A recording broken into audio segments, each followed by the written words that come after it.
അമല ഇബാദത്ത് എങ്ങനെയാ? അല്ലാഹുമ്മ സ്വല്ലി അലാ മുഹമ്മദിൻ വഅലാ ആലി മുഹമ്മദ്. നിങ്ങൾ ആലോചിച്ച് നോക്കൂ, ബാപ്പാനോട് പാട്ട് പാടിയാൽ 10 റുപ്യ ചോദിച്ചിട്ട് പാട്ട് പാടിയാൽ ഒരൊറ്റ അടി തരില്ലേ? ഇല്ലേ? ഇല്ലേ?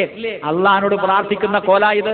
സല്ലല്ലാഹു അലാ മുഹമ്മദ് സല്ലല്ലാഹു അലൈഹി വസല്ലം അല്ലാഹുമ്മ സ്വല്ലി അലാ മുഹമ്മദ് യാ റബ്ബി സ്വല്ലി അലൈഹി വസല്ലിം. ഇതെന്താ കൂത്ത? ഇസ്ലാം പാടാൻ പറഞ്ഞിട്ടുണ്ടോ നമ്മളോട്? ഇല്ല. ഇതാര വക? മുസ്ലിയാക്കന്മാരെ വക.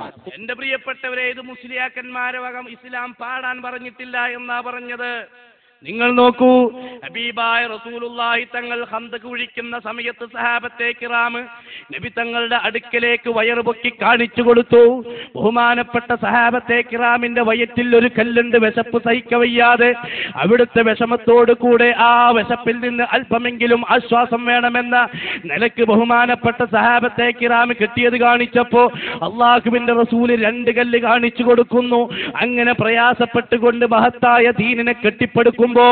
എന്റെ പ്രിയപ്പെട്ടവരെ, അല്ലാഹുവിന്റെ റസൂല് ഈ ത്യാഗത്തെ അനുസ്മരിച്ചുകൊണ്ട് അല്ലാഹുവോട് ദുആ ചെയ്തത് പാട്ടിലൂടെയല്ലേ, കവിതയിലൂടെയല്ലേ? ലഹുമ്മ ഇന്നൽ ഐസ ഐസുൽ ആഖിറ വഗ്ഫിർ ലിൽ അൻസാരിന വൽ മുഹാജിറ. അല്ലാഹുവേ, അൻസാറുകൾക്ക് പുറത്തു കൊടുക്കണമെന്ന് പാട്ട് പാടിയില്ലേ? അത് കേട്ടപ്പോൾ പ്രത്യുത്തരമായി കൊണ്ട് സഹാബത്തിന്റെ പ്രതികരണം, നഹ്നുല്ലദൂന ബയഉ മുഹമ്മദ അനിൽ ജിഹാദി മാ ബഖീന അബദാ. അതേ, സഹാബത്തും പാടുന്നു, പാടാൻ വേദി ഒരുക്കുന്നു, സ്റ്റേജ് കെട്ടിക്കൊടുക്കുന്നു. അസ്സാർ ഇബ്നു സാബിത്ത് പാടുന്നു, അബ്ദുല്ലാഹ് ഇബ്നു റവാഹ തങ്ങൾ പാടുന്നു, സഹാബത്തെ കിറാം പാടുന്നു.